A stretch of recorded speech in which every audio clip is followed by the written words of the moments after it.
Bom, é isso, pessoal. Eu vou iniciando esse tutorial do Navy, que é um sistema de fantasia old school, né? E eu também estou gravando, né? E também vou deixar público lá no meu canal do YouTube. Foi mais ou menos um pedido da galera. É, então eu vou começando agora sem público, no momento não temos ninguém. Mas aí a tela do tutorial está sendo apresentada e quem for chegando pode ir assistindo, né? Então vamos lá, né? Então, como eu falei anteriormente, o Navy ele é um conjunto de regras para narrar RPG de fantasia old school, né? Sem classes. Então, ele é um sisteminha simples, né? E que é uma boa para novos mestres, né? Pessoal que está começando a jogar ou que quer conhecer mais ou menos o movimento old school, né? De como é que eles estão fazendo para jogar com aqueles jogos mais antigos, mas também eles estão atualizando, né? Eles estão basicamente pegando os princípios daqueles primeiros versões do D&D e atualizando, né? Modernizando. Bom, o objetivo que eu tenho para este tutorial, né, é apresentar um novo jogo, né, principalmente para os iniciantes no RPG ou a galera que já joga RPG há algum tempo, mas que, como eu posso dizer, eles não conhecem ainda o estilo old school, né. O segundo objetivo vai ser apresentar um sistema simples para começar a mestrar, que eu já falei anteriormente, e preparar potenciais jogadores para uma futura mesa, né, que eu pretendo mestrar. Tem também a ideia de estimular a comunidade para que as pessoas façam seus próprios tutoriais e também, de certa forma, aproximar a comunidade, né? Então, nós temos algumas mesas e o pessoal não interage tanto entre si, né, nas mesas, porque também falta, eu acho que, espaço para juntar a galera. Eu acho que tutoriais seria uma forma de fazer isso, né? Então, quem é o autor, né, do Navy, né? O Navy ele foi criado pelo Ben Milton, né? Ben Milton ele é um game designer, ele também tem um canal do YouTube em que ele faz reviews, né, de jogos, de livros, suplementos, né? Ele também dá dicas para jogadores de RPG. O canal dele, o Question Beast, ele também tem uma newsletter chamada The Glatzant, que é dedicada principalmente à OSR, né, que é a Old School Renaissance, que é um movimento que visa basicamente jogar os jogos da década de 70 e 80, ou então atualizar, né, criando novos sistemas que vai, sei lá, melhorar o texto, né, melhorar o conteúdo, melhorar as regras, e mais também que vão pegando o conceito de game design moderno, digamos assim, né? Então, os dois principais jogos dele, que eu conheço, que é o Maze Hearts e o Navy, eles são focados em simplicidade e usabilidade, como vocês vão ver. Ele também tem um blog, que é o Question Blog, cujo endereço é o questionblog.com. Vocês vão poder ver aí no tutorial.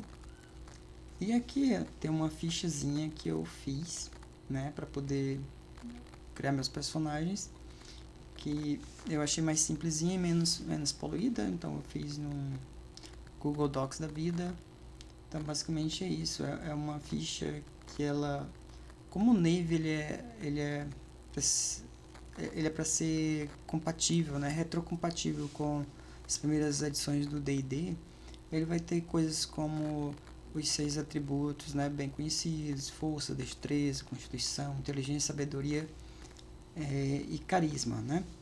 Aí ele vai ter nome, o nível, né, do personagem, começando de 1, e também vai ter XP para você acumular para poder subir de nível. Nessa ficha também nós temos um espaço para colocar os equipamentos, nós temos os pontos de vida, temos um local para colocar informações sobre a armadura, né? E temos algumas coisinhas novas ali que aparece, um local para você colocar o defeito, a virtude, o histórico.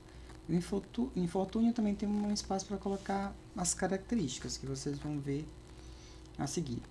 A minha ideia é que, tendo pessoas, né, para acompanhar, que não aconteceu até o momento, era o pessoal ir criando seu personagem ao longo que a gente fosse apresentando, né, esse tutorial. Pois bem, então eu falei dessas habilidades, né? E cada uma dessas habilidades, elas possuem dois valores, que é a defesa e o bônus, né? Quando você vai fazer o seu personagem, você vai determinar os valores dessas habilidades rolando 3 dados, né? 6 faces para cada um dos atributos na ordem em que são apresentados aí: força, destreza, constituição, inteligência, sabedoria e carisma, né? Então você rola esses 3 dados e fica com o valor mais baixo, né? Esse valor mais baixo vai ser o bônus, né? O bônus dessa habilidade. Então, para você descobrir a defesa desta habilidade, você vai somar 10 mais este bônus. Então, a defesa e o bônus, eles são interligados, né? Não existe um outro, e normalmente você não vai mexer no bônus sem mexer na defesa. E aqui eu tenho a apresentação dos valores das habilidades do personagem que eu estou criando para vocês acompanharem, né? Que é o Gavano Vinho Vermelho, que ele é um personagem nível 1, ainda está com 0 XP, e eles têm os seguintes valores nas habilidades, né? Força 14, destreza 11, constituição 13, inteligência 12, sabedoria 11, carisma 11, né? E do lado direito, na última coluna, na terceira coluna, nós temos o bônus, né? Ou seja, se nós temos força 14, nós vamos ter o bônus 4, destreza 11, bônus 1 e assim por diante, né? Esse personagem aqui, eu usei um site que ele gera personagens, né? Então, eu basicamente gerei automaticamente o personagem lá de forma aleatória e estou transferindo aqui para o tutorial para vocês terem uma noção. A ideia é basicamente que isso é uma coisa bem simples, né? Como o jogo ele é bem mortal, bem letal, então você fazer um personagem rápido é muito importante, porque se você perder um personagem no meio da sessão, você tem a possibilidade de rapidamente pegar um novo personagem. Inclusive você pode já ter separado 2 ou 3 fichas, né? Além da sua primeira, para você rapidamente se reintegrar ao grupo, né? Com um personagem de nível 1. E aqui algumas informações, né, sobre para quando essas habilidades são utilizadas. Aqui a gente vê na apresentação que é aqui chamado de atributos, que eu peguei uma versão que não foi publicada por uma editora brasileira, que eles mantiveram o nome atributos, que é o mais comum, né? Mas a tradução aqui, até tenho aqui o livro, foi publicado aqui no Brasil acho que foi a Pensamento Coletivo, é isso mesmo, Pensamento Coletivo. E eles, no lugar de atributos, eles decidiram usar a palavra habilidades, né? Então, aqui nós temos a ideia do B. Milton, né? Ele foi distribuir a importância, né, das habilidades de forma mais ou menos equiparadas, para que os jogadores, na hora de distribuir essas pontuações nas habilidades, não foquem em algumas em detrimento de outros, né? Então, muitas vezes, atributos que não são tão usados em combate franco, né? Em combate corpo a corpo, elas são normalmente negligenciados, né? Com valores menores, como, por exemplo, vai ficar valores menores para carisma, sabedoria e inteligência, e os valores mais altos para força, destreza e constituição, né? Então, eu não falei anteriormente, eu vou voltar bem aqui, mas, por exemplo, depois que você rola os dados, né, os 3 dados de 6 faces em ordem para cada habilidade, após isso você pode trocar o valor de duas habilidades. Então, por exemplo, eu poderia trocar o valor de constituição para carisma, né? Então, constituição é 13, carisma é 11. Eu trocaria esses valores, constituição passaria a ter 11 e carisma passaria a ter 13. Então, você ia pegar também uma outra habilidade, se você quisesse, por exemplo, destreza é 11, inteligência é 12. Você poderia trocar entre si esses valores, né? E assim vai. Então, Isso serve para você personalizar um pouco o seu personagem, deixar mais ou menos na direção que você gostaria, né? Mas a mudança é, é um pouco sensível, ou não, dependendo dos casos. Então, voltando aqui, ó, por exemplo, a força ela vai ser usada para ataques de perto, né? Ataques corpo a corpo para testar o seu poder físico, né? Como, por exemplo, erguer portões, dobrar barras. Já a destreza é para você testar a sua estabilidade, né? O seu equilíbrio, digamos assim, velocidade e reflexo, né? Então, como, por exemplo, esquivar, escalar, essas coisas relacionadas à habilidade, né? A constituição já é usada para você resistir a venenos, doenças, frio, né? Aquela coisa mesmo de realmente de resistência física, né? Resistência corporal, né? Aí o bônus da constituição ele é adicionado às rolagens de cura, né? Que depois eu vou falar mais na frente sobre isso. O número de slots, né? De espaços na tua ficha de personagem para equipamentos, né? Vai ser igual à sua defesa de constituição. Então, se você tem constituição 10, você vai ter 10 espaços para colocar os seus itens, né? A inteligência vai ser para teste relacionado à concentração, precisão, usar magias, entre outras coisas, né? A furtar bolsos, aqui tem aquela parte de ladino, né? Então, a parte de algumas coisas de ladino tá sendo trazida também para inteligência. Basicamente, é como se ele estivesse distribuindo as habilidades do ladino entre várias habilidades, né? Uma coisa importante se falar, aqui não tem, como é que eu posso dizer, salvaguarda de... as três salvaguardas, por exemplo, do D&D quinta edição, então mais 6, acho que normalmente são 6 ou 4. Em alguns jogos são 6, né? Save throws, né? Enquanto todos são menos, às vezes é 3. E aqui ele pega esses saves, ele também distribui, no caso, para as habilidades. Então, se você vai ter um save relacionado, por exemplo, à doença, né? Então, aqui você vai usar Constituição, né? E se você vai resistir a efeitos mágicos, que tem um save contra spell, né? Nesse caso, você vai usar inteligência, né? Já a sabedoria, uma coisa que ele fez foi usar a sabedoria para ataques à distância, né? Eu acho que normalmente a gente vê mais ou menos ataque à distância a gente usar destreza. No caso, ele pegou sabedoria para isso, naquela ideia de distribuir, né? E ele também serve para testes de envolvendo a percepção, né? Intuição, para rastrear, navegar, procurar portas secretas, detectar ilusões. Olha só, mais uma habilidadezinha de algumas classes, né? Tipo anões e ladinos também sendo colocados em sabedoria. E carisma tem teste de persuasão, blefar, interrogar, intimidar, encantar, provocar. E os personagens de jogadores podem empregar um número de capangas igual ao bônus de carisma. Nessa versão aqui ele usou a palavra capangas, né? Mas na versão da pensamento coletivo ele chama de contratados, né? Ou de, exatamente, contratados. Então, contratados vai ser igual ao bônus de carisma.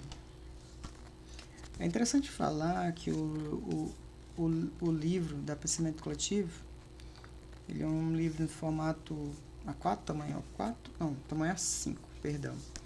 E ele tem pouco mais de 28 páginas, né? Não, 28 páginas.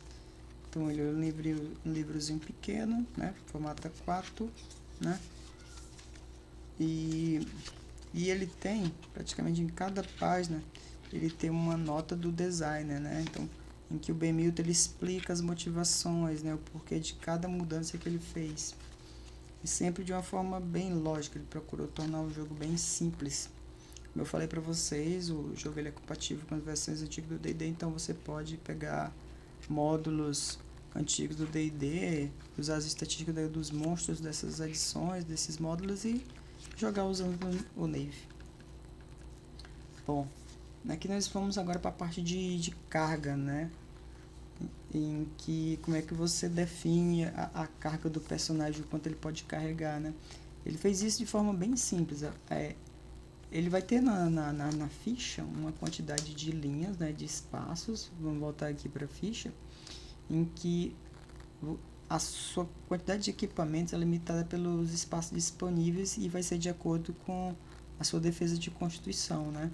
Então, por exemplo, se a sua constituição, aqui no caso do nosso personagem aqui, é 13, você vai ter 13 linhas para você colocar os equipamentos. E a maioria dos equipamentos usa um espaço, né? Uma linha inteira. Mas também vai ter itens menores em que você vai poder utilizar 2 itens menores num único espaço. Itens realmente, aqueles itens que você vai poder agrupar, como por exemplo moedas, né? Dentro do saco de moedas você vai colocar num único espaço. Por aí vai. Então o livro ele explica melhor, com mais detalhes, essa parte. Voltando um pouquinho aqui. Bom, e as armaduras, eles possuem aqui, nós já estamos falando de armadura, né? As armaduras, eles possuem um valor de defesa de armadura, né? Vejam aqui que as habilidades, eles têm aquele valor de defesa, né? E a armadura também é chamada de defesa de armadura, né? A armadura, ela tem uma defesa. Basicamente, pessoal, a defesa de armadura, ela é a CA, né? A classe de armadura do D&D. Bom, e como é que a gente vai definir o bônus de armadura? Vai ser basicamente similar aos atributos, né? As habilidades. Vai ser a defesa de armadura menos 10. Com isso você consegue o bônus de armadura. E assim, você pode usar intercambiavelmente o bônus e a defesa, né? Lá nos testes, nas rolagens do jogo. Bom, quando você não usa armadura, sua defesa de armadura é igual a 11, né? Você também recebe inicialmente, seu personagem ele vai começar com 2 dias de ração e com a arma à sua escolha, né? Sem que você precise gastar moedas para você ter uma arma. Então você vai escolher uma arma e ela vai ser gratuita inicialmente, né? E aqui pede que você role na tabela de equipamentos para você definir quais são os demais equipamentos que você tem, né? E aqui a gente chega nas tabelas para a gente rolar, né? Bom, deixa eu dar uma olhada aqui. Tabela de... Bom, tá aqui. Aqui tem as informações sobre as armaduras, o quanto é que ela te oferece de defesa, né? O espaço que ela ocupa e a qualidade. Tem o custo delas também, né? E tem a parte de armas, o quanto de dano que ela causa, o custo delas, se é uma arma de uma ou não, né? Então vamos aqui para rolar os seus equipamentos. Então você vai rolar um D20 para armadura. No caso aqui do meu personagem do Gavano, rolou um valor que deu o gibão, então ele tem um gibão. O gibão, ele te dá defesa 12, então ele é só um pouquinho melhor do que quando você está sem armadura, que é 11, né? O gibão, ele ocupa um espaço e a qualidade é 3. E depois eu vou explicar para vocês sobre a qualidade, mas é basicamente sobre a durabilidade do seu equipamento, né? Da sua arma ou da sua armadura. A gente tem que rolar também na tabela de elmos e escudos. No caso do Gavano, o que saiu foi elmo, então o elmo ele dá um bônus que ele te dá defesa mais 1, então o nosso personagem ele tem defesa 13, defesa de armadura 13. E nós rolamos 2 vezes na tabela de equipamento de exploração de masmorra. Pra gente deu tocha 2 vezes e cada conjunto de tochas são 5 tochas, né? Então nós temos 10. Não fomos tão sortudos aqui porque não variou, mas tudo bem. E nós rolamos uma vez na tabela de equipamento geral, número 1, né? São 2 tabelas, equipamento geral 1 e equipamento geral 2. Nós rolamos uma vez em cada, também é um D20. E no caso deu cinzel, apareceu cinzel e apareceu barbante. Se vocês forem ver depois a ficha desse personagem lá no site do gerador de personagens, houve um erro em relação um equipamento. Os dois equipamentos foram da mesma tabela de equipamento geral 1. Então eu escolhi um aqui qualquer para o nosso exemplo aqui do tutorial, né? Então aqui nós temos a ficha, o que saiu para ele. Eu escolhi para ele uma espada, né, que causa D8 de dano, ocupa 2 espaços. Então na ficha aqui vocês vão ver que eu deixei 2 linhas para a espada, né? Escrevi as informações da espada numa linha, a outra eu deixei em branco. E na terceira linha eu comecei com o gibão, que ocupa um espaço, depois o elmo. E para o kit de tochas, né, de 5 tochas, cada um ocupou 2 linhas, não, cada um ocupou uma linha. Nós tivemos cinzel, barbante e ração de viagem, né? Então nós tivemos 2 rações, que dura 2 dias, então ocupou 2 espaços e sobrou pra gente 3 espaços ainda para colocar equipamentos, né? E vocês veem ali embaixo que a CA é 13, né? A defesa de... Eu coloquei CA, mas na verdade é armadura. Eu corrigi posteriormente, mas não mudei aqui a imagem, mas a CA na verdade é armadura, né? Aí nós temos a coluna para a defesa que é 13 e para o bônus que é 3. Bom, agora a gente vai falar sobre os pontos de vida, né? Do seu personagem, como é que você determina os pontos de vida, né? Então, quando você cria o personagem, você vai rolar um D8, né? E esse vai ser os seus pontos de vida iniciais, também os seus máximos pontos de vida. A taxa de cura vai ser um D8 mais o bônus de constituição. Ou seja, toda vez que você se fosse curar, role um D8 e acrescente o bônus de constituição. Em Nave, todos os dados de vida são D8, né? Ou seja, dos personagens dos jogadores, dos monstros, dos NPCs, eles são todos definidos por D8, né? Como é que eu posso dizer? Nos jogos do D&D, você vai ver que vai ter criaturas que vai ser D6, D8, fica variando, né? Que ele tentou dar uma padronizada, mas ele foi com uma base bem lógica. Por exemplo, aqui no livro, deixa eu dar uma olhada aqui na parte dos pontos de vida, ele dá uma explicação sobre o porquê D8, né? Vamos dar uma olhada aqui. Os pontos de vida.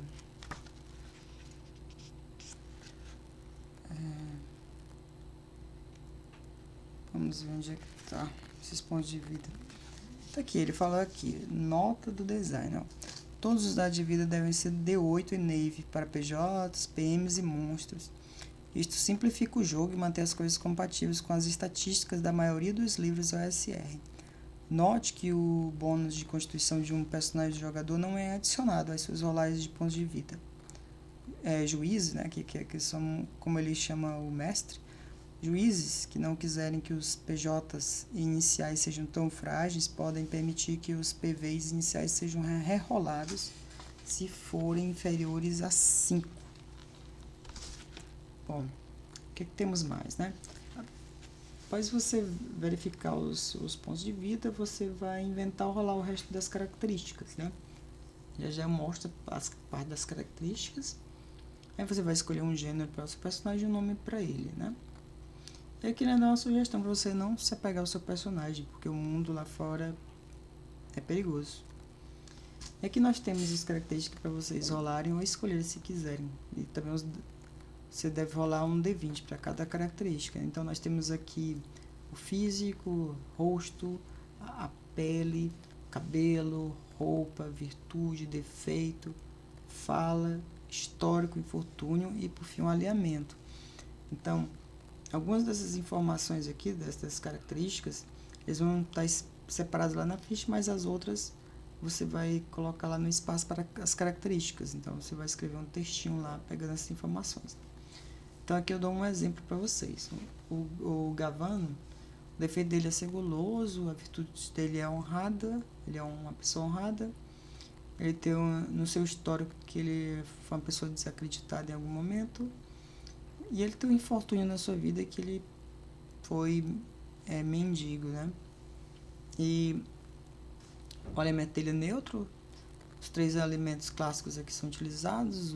O rodeiro neutro e caótico, né? E aqui nós temos as demais características do Gavano Vinho Vermelho, que que ele veste roupas elegantes, ele tem uma fala precisa, ele é corpulento com a marca de nascença e tem um rosto delicado e os cabelos eriçados. E aqui nós vamos começar para as partes de regras, né? O caso agora é falando das jogadas de resistência. Então, um jogador, ele tenta algo, quando ele tenta algo que o resultado vai ser incerto, né? Ou a falha vai ter consequência, ele vai fazer uma jogada de resistência.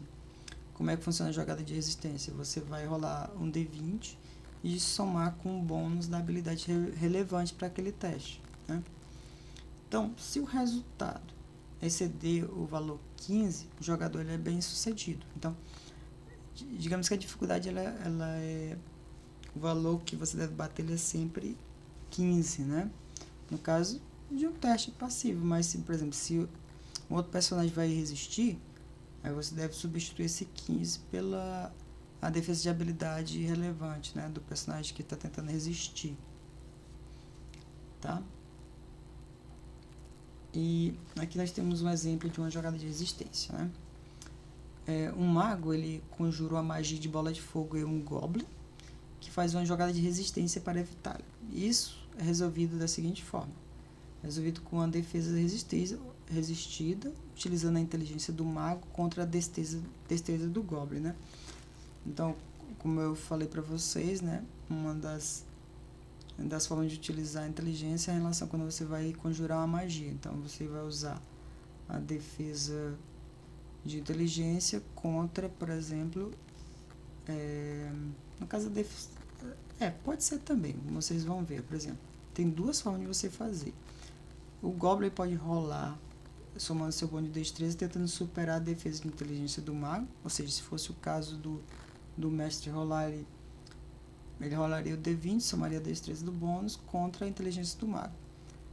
Mas a opção mais comum é que sempre os jogadores rolem os dados. Então o mago vai pegar o seu bônus de inteligência e tentar superar a destreza, a defesa de destreza do Goblin. Deixa eu dar uma olhada aqui. Então, nós temos essas duas formas, né? E você pode... fica a critério do mestre, né? O jogo sugere que você... os jogadores sempre rolem, né? Isso é comum em alguns jogos, principalmente os PBTA. Então, nós vimos... no Menera também é um jogo assim que o mestre ele não rola dados. E aqui é interessante, né? Um jogo OSR em que o mestre ele não joga dados. Ou seja, digamos assim, uma modernização, né? Uma atualização dos jogos. E aqui nós temos uma parte que vem sendo utilizada, é a questão do uso da vantagem e desvantagem em substituição ao que era muito comumente utilizado anteriormente, que era o uso de você dar bônus, né, de mais 1, mais 2, mais 3 ou penalidades, né? E aqui é bem claro, né, que, por exemplo, fatores situacionais, né, aquele momento do jogo que você vai pesar os prós e os contras, né, e se você vai sentir que aquela jogada ela vai ser fácil, você vai dar vantagem. Pelo contrário, se for difícil, você vai desvantagem. E como é que você faz isso, né? É como no D&D quinta edição, né? Em que você vai rolar 2 dados e pegar o maior valor, quando é a vantagem, ou pegar o pior dos 2 dados quando for uma desvantagem. Então, é um sisteminha, né? Uma mecânica que simplifica bastante as coisas, né? E o Nave traz aqui também.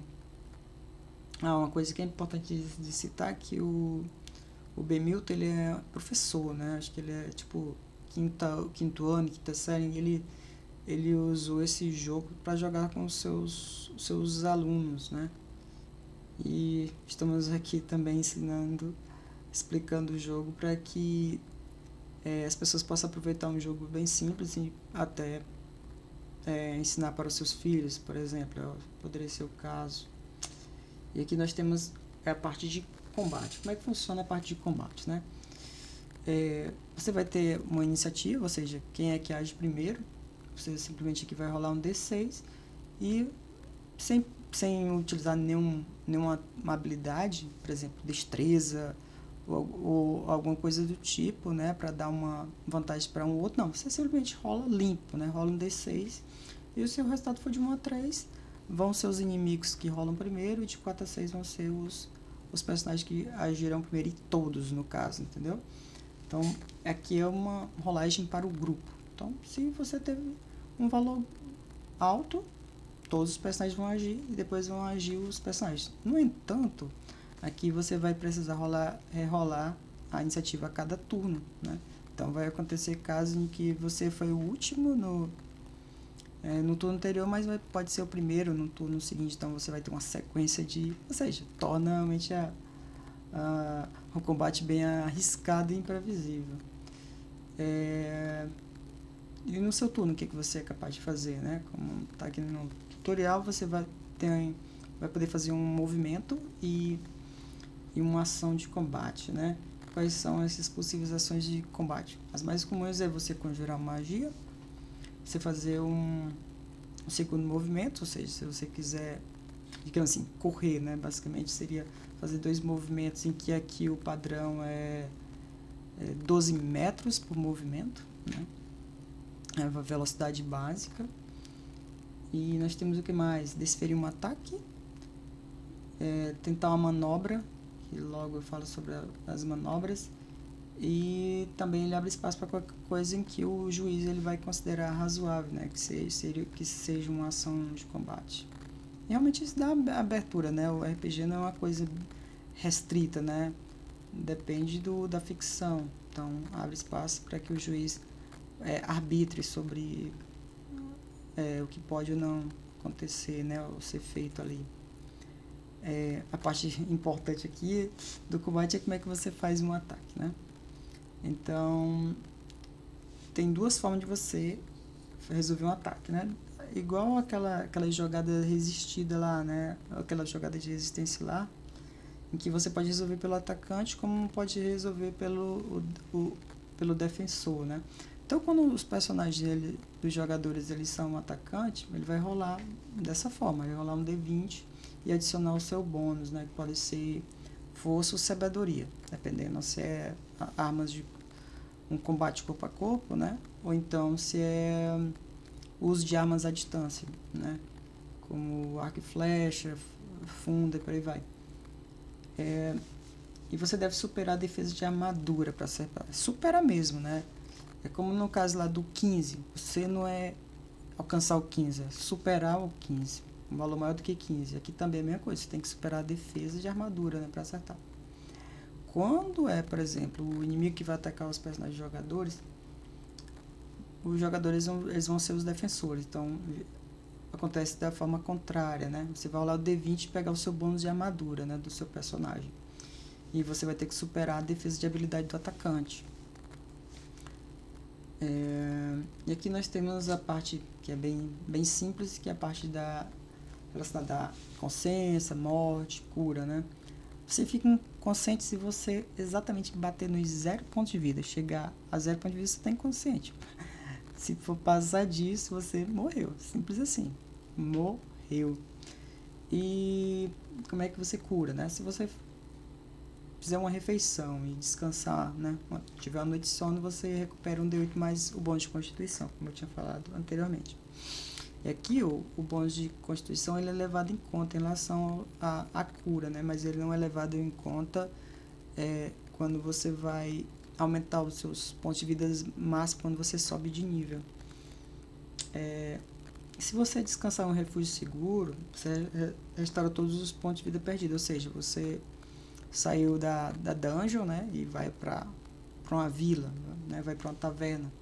Então você está no refúgio seguro, você vai restaurar todos os pontos de vida perdidos. E a parte das manobras, né, que é o algo a mais que você vai poder fazer, de certa forma, de forma tática no combate, sem que seja simplesmente causar dano, né. E os danos aqui vão ser danos indiretos, nunca vão ser danos diretos. Então, você vai usar uma manobra de combate para atordoar. Então, tem várias formas que você vai poder atordoar. Pode ser uma cotovelada, um soco, pode ser uma parte da arma, né? Uma parte da arma que não vai cortar, então você pode atordoar, você vai poder derrubar, desarmar, tudo isso pode ser arbitrado, né?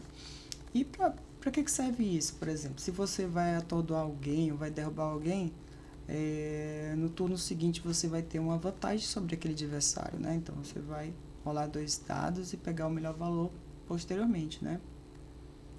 E aqui fala também que são resolvidas com a defesa resistida, né? E não podem causar dano diretamente. E como é que funciona a parte da vantagem em combate, né? Então você vai ganhar vantagem nas seguintes situações, né? As principais aqui, que é quando você ataca um alvo que ele está desprevenido, ele está em terreno baixo, ele está desequilibrado, desarmado, distraído. Como vocês viram aquela situação lá que você tem anteriormente, né? O personagem que ele está atordoado, ele pode estar desequilibrado, né? Ele pode estar desprevenido, esse tipo de coisa. E como é que você vai aplicar essa vantagem? Tem 2 formas aí, como é apresentado, né? Você pode aplicar essa vantagem quando você vai rolar o ataque ou a manobra, ou ainda você pode fazer um ataque e uma tentativa de manobra na mesma rodada, ou seja, você tem basicamente como se fosse 2 ações no mesmo turno contra o mesmo oponente, né? Só que, logicamente, você não vai ter a vantagem. Então, depende da situação, qual a melhor opção que você vai fazer. Logicamente, também o mestre também vai poder fazer esse tipo de coisa. E aqui nós vamos para a parte de acerto crítico e a parte de qualidade, né? Que eu disse que eu ia falar sobre a qualidade, né? Então, o que é que nós temos aqui? Nós temos aqui, quando o atacante ele rola um 20 natural, o defensor ele vai perder um ponto de qualidade, né? Na sua armadura, se ele tiver. E, além disso, o atacante ele ganha um dado de dano adicional. Então, por exemplo, no caso do meu personagem, ele usa uma espada que o dano é D8. Então, ele iria rolar 2D8. Já se o atacante rolar um natural, aí a arma dele é que perde 1 de qualidade, né? Então, essa ideia vai servir também para o defensor, né? Se eu tiver um 20 natural, a arma do atacante vai perder um ponto de qualidade e tal, e por aí vai, né? Então, o item é destruído quando a qualidade chegar a 0. O livro, como é que eu posso dizer? O livro ele diz que você pode recuperar as armas, tá? Então, ele tem um custo para você recuperar a qualidade dos equipamentos. A parte de moral, né? Moral é bem comum no D&D. Acho que talvez o ODD, eu acho que o ODD, o primeiro, né? Ele tem moral, os outros têm. Aí eu não sei até qual edição a moral deixa de se fazer presente. Eu acho que no AD&D tinha, já no 3.5 eu acho que não, né? No 3.0 então é uma coisa que eu não vou saber dizer agora, mas as primeiras versões ele usava a moral para determinar se os adversários eles vão evitar a luta, né? Desistir da luta, alguma coisa do tipo. Então, aqui diz que os valores da moral, né, de um monstro ou de um personagem do mestre, ele varia de 5 a 9, né? Uma parte aqui, tem alguns jogos que eu já vi, por exemplo, que a moral era 12, ou seja, a criatura simplesmente ela não desistiu de lutar de nenhuma forma. Bom, e quando é que você vai rolar moral, né? Então, é quando, por exemplo, se você tem um grupo de monstros, você está lutando com eles, eles perdem a metade, você rola moral, né? Se você derrotar o líder do grupo, rola moral. Reduzir o inimigo solitário a metade dos pontos de vida também. E também podem haver outras coisas, né? Então, até contratados também podem fazer rolagem de moral, né? Seus contratados. Então, como é que você faz a rolagem de moral? Você rola 2d6 e compara com a moral, né? Se você superar a moral, para tentar fugir, recuar ou conversar, né? Ou tentar um diálogo, né? Uma coisa mais diplomática. Então, vocês veem também que aqui você tem que superar a moral, né? Isso é bom porque ele deixa o jogo bem homogêneo e claro e simples. Pô, tudo é superar, todos os testes têm que superar o valor, não é igualar. Às vezes a gente se confunde, tem sistemas que eles, nesse caso igualar também é sucesso, alguma coisa do tipo. Não, aqui sempre é superar, né? Você não pode nem simplesmente igualar, você tem que superar. E aqui nós temos uns exemplos de estatísticas dos monstros, né? De diversas edições do D&D, né? Principalmente, logicamente aqui tudo old school, né? Esse da direita eu peguei do D&D, daquele D&D, eu acho que da caixa preta da Grow, né? Eu separei aqui. Aqui nós temos, eu não vou lembrar mais, mas é uma aventura realmente bem antiga, esse primeiro, as duas primeiras criaturas, né? Eu tô pegando todos de modos. Esse não é de modo, realmente, da caixa básica, mas outros são modos de aventuras. E o sistema, ele prega que ele é compatível com as mais diversas versões. Ele tem explicando como é que você vai calcular, por exemplo, a CA, né? Então, são cálculos bem simples. Ó. Por exemplo, aqui nesse aqui de baixo, se vocês forem olhar direitinho, nós temos até o taco, né? Então, aqui já é o AD&D. E aqui no jogo, ele explica como é que você vai calcular a classe de armadura do monstro, né? Para ficar compatível com o Nave, né? Então, eu vou ler só essa parte aqui da armadura, que basicamente é o que mais muda, até porque fica variando dependendo da edição do D&D, né? Então, por exemplo, aqui, ó, se a CA do monstro for crescente, ela é idêntica à defesa de armadura. Se a CA for descendente, né, ou seja, decrescente, você vai subtrair de 19, né? Aí diz as edições que você vai usar 19, né? Agora, se for o AD&D primeira edição, a segunda edição, por exemplo, você já vai usar o 20, subtrair de 20, né? Para encontrar a sua equivalência crescente. Então, aqui, por exemplo, aqui, cadê desse GU, né? O GU é a C6. Então, você vai ter que subtrair de 20, né? Que vai dar 14, ou seja, a defesa de armadura desse GU no Nave é 14. E assim vai. Então, ele fala aqui também sobre qual é o bônus de ataque do monstro, né?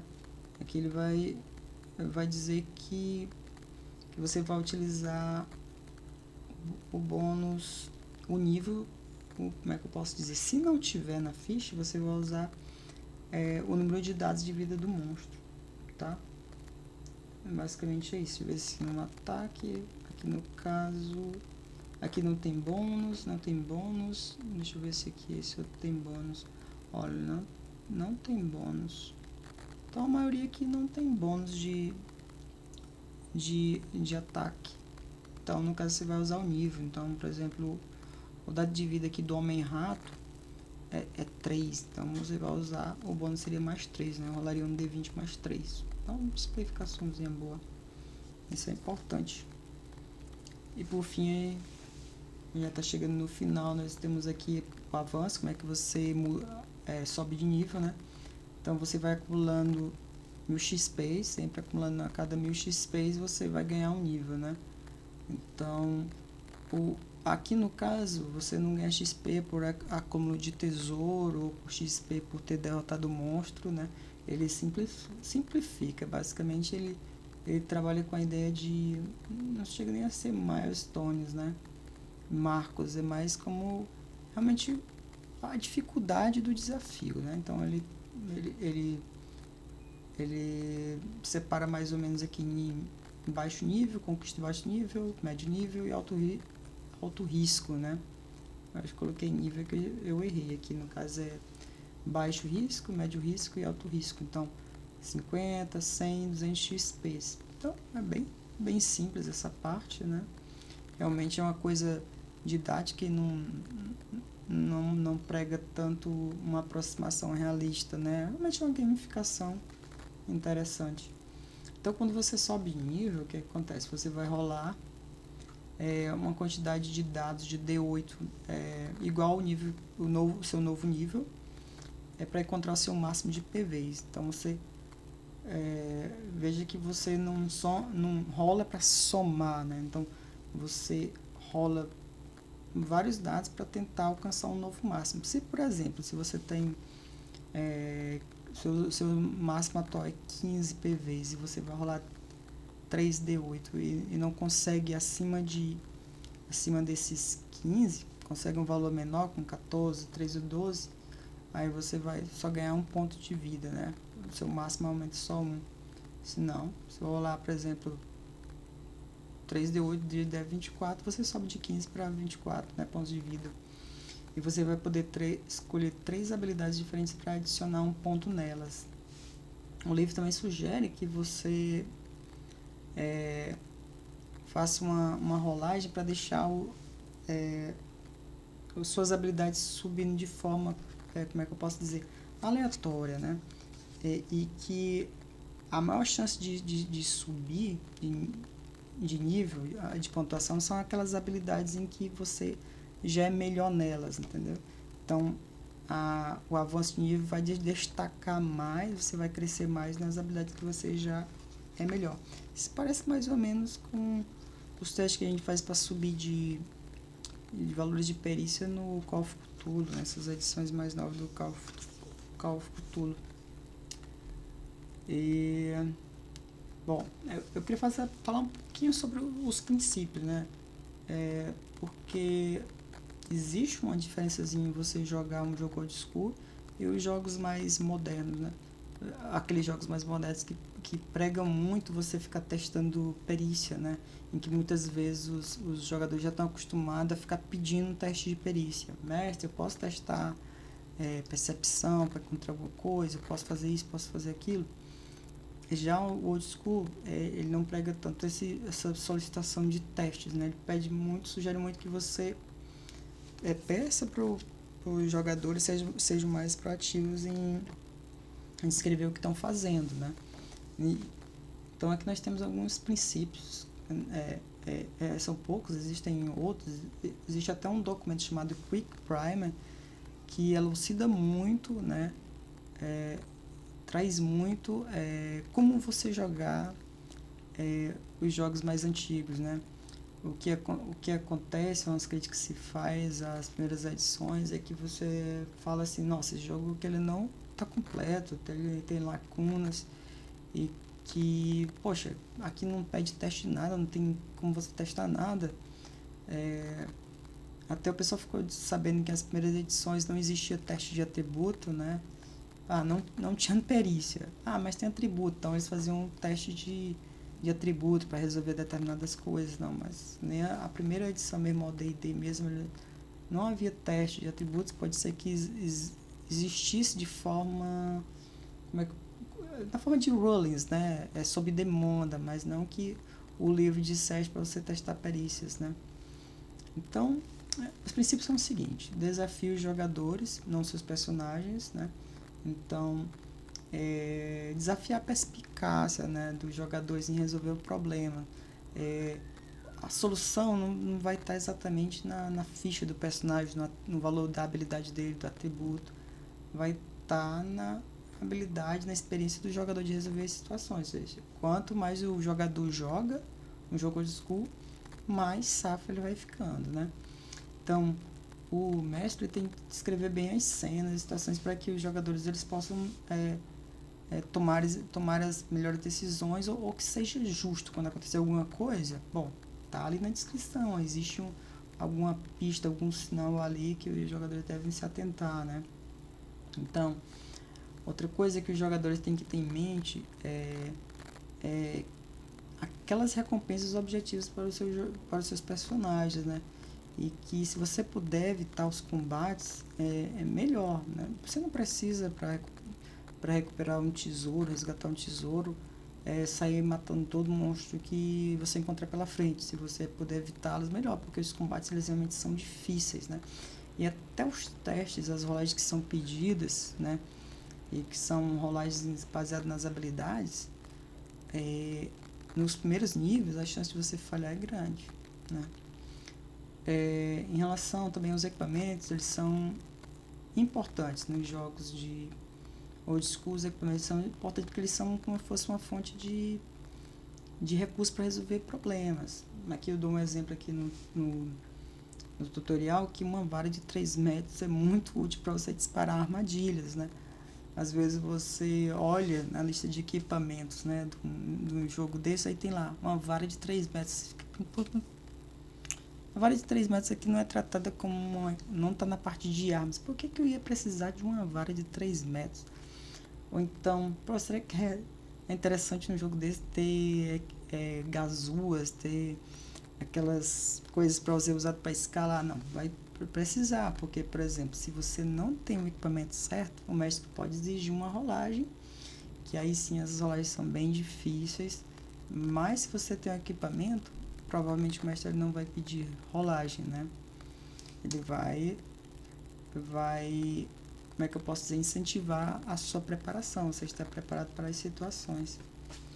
Bom, é isso, obrigado, né? Deixa eu dar uma olhada aqui se tem gente aqui, eu não vi ninguém entrando. Ah, rapaz, tem aqui 2 pessoas, o Flávio Simões e o Ivan. E aí, senhores, vocês querem se pronunciar, tirar alguma dúvida? Porque... E aí, cara, pois eu não ouvi ninguém assim, aquele barulhinho que faz avisando que alguém entrou, né? Eu não... Não, eu tava aqui gravando pro... Já tinha começado? Ah, ah, tá. Entendi. E aí, cara? Quer com a concentração? Uhum, perfeito. Boa. Deixa eu ver se eu tô gravando. Tô gravando. Boa. Cara, que bom, cara, que gostou. A ideia é essa mesmo, é trazer alguma coisa aqui para contribuir, né? Digamos assim, né? Pra galera, até que a galera possa jogar ou não, né? Queira conhecer o jogo.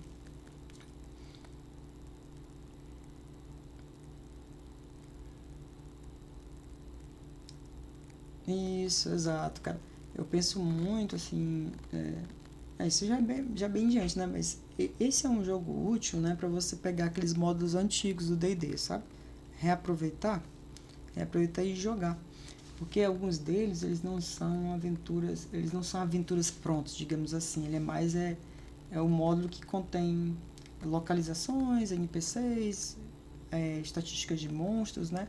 Tesouros e tudo e deixa livre para os jogadores fazerem o que quiserem ali naquela região que vai ser explorada, né? Então é bem bacana, né? Não é uma coisa assim que você tenha, nossa, que eu tenho que olhar aqui os plots e tudo da aventura para poder decorar, para poder... não, o que você tem que fazer é ficar de olho no que tem, para onde os jogadores vão e você vai se aproveitando daquela... É como se fosse uma toolbox, né? Uma caixa de ferramentas, né? Esses módulos mais antigos. Exatamente. Bom, se os caras estão entrando aqui, bom, deixa eu dar uma olhada aqui nos monstros possíveis aqui nessa situação e eu vou jogando, né? Desafiando os personagens. É bacana. Eu pretendo mestrar o Nave. Esse é o próximo jogo que eu vou mestrar. Tô dando uma lida num módulo antigo para poder mestrar, mas vai ser assim, eu não vou mestrar tudo, né, do módulo, né, não vai ser uma coisa assim, vamos fechar essa dungeon, né, não, vamos jogar até um determinado ponto pra galera conhecer e também eu conhecer um pouco do jogo, jogar mais o jogo, né. É, exato, porque depois já tenho outras coisas na cabeça, em mente, né. Muitos. Tem mais ainda, tem jogos ainda mais simples.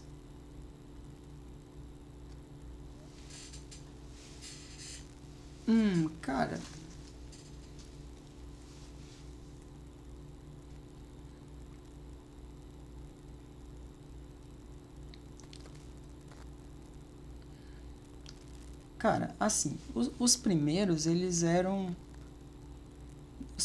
retroclones, ou seja, eles eram parecidos, né, com as edições em que eles estão clonando, digamos assim, mas eles dão, tipo assim, umas melhoradas na lógica, né, simplificam as contas, porque tinha muita matemáticazinha. Por exemplo, o D&D antes ele tinha para cada classe ele tinha como você ia ganhar ponto de experiência, e ainda tinha assim, bom, se você tem uma constituição acima de tanto, você ainda ganha 10% de XP, entendeu? Quando você ganha XP, tinha uns cálculos a mais.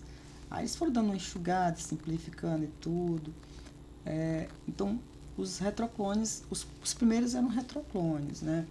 Aí, por exemplo, o Lamentations, ele já pegava aquelas habilidades que o Ladino tem, aquelas várias habilidades, né, clássicas dele, que só ele que tinha, né?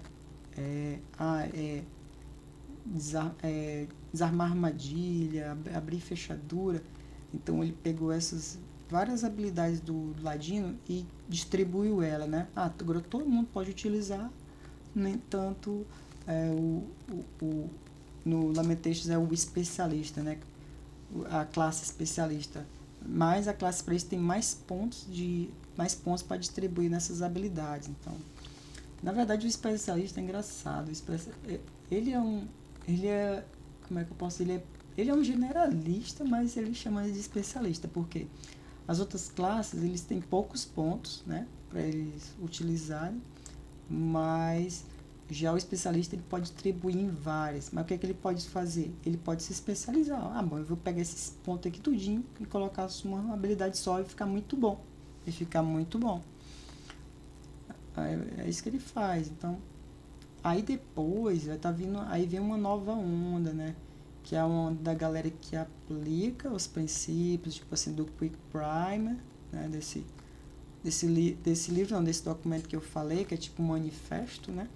Só que ele pega elementos modernos, de jogos modernos. O aprendizado da galera, a evolução do game design, então dá uma modernizada, né?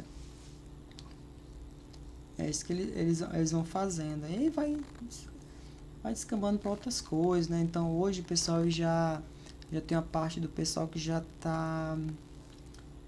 saiu recentemente um documentário mais ligado, conta um pouco mais da história do Dave Arneson, né?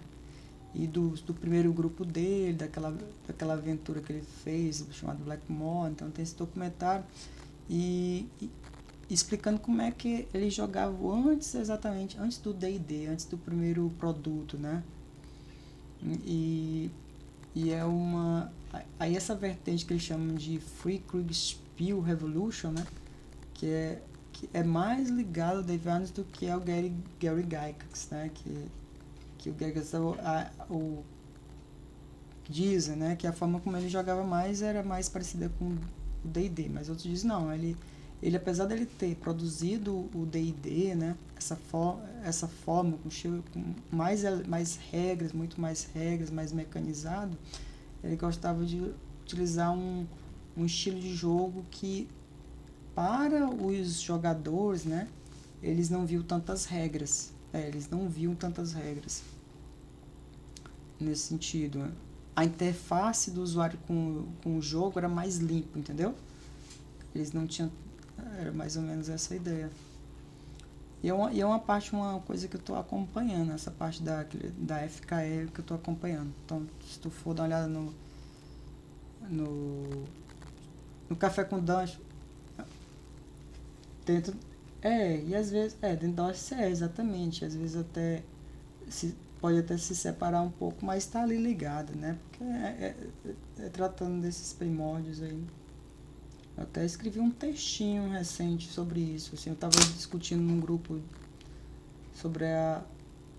sobre isso, né? Sobre a FKR aqui no Brasil e até escrevi um textinho de uma sacada que eu tive em relação a isso. Até eu coloquei no... Como é que a gente chama? Aqui no canal de divulgação. Eu coloquei um textinho. Depois, se tu quiser dar uma lida, tu vai entender mais ou menos uma ideia, assim, é meio doida, é bem diferente. Né, cara? Deixa eu voltar. Tá bom. Alguém botou... cara, pois eu...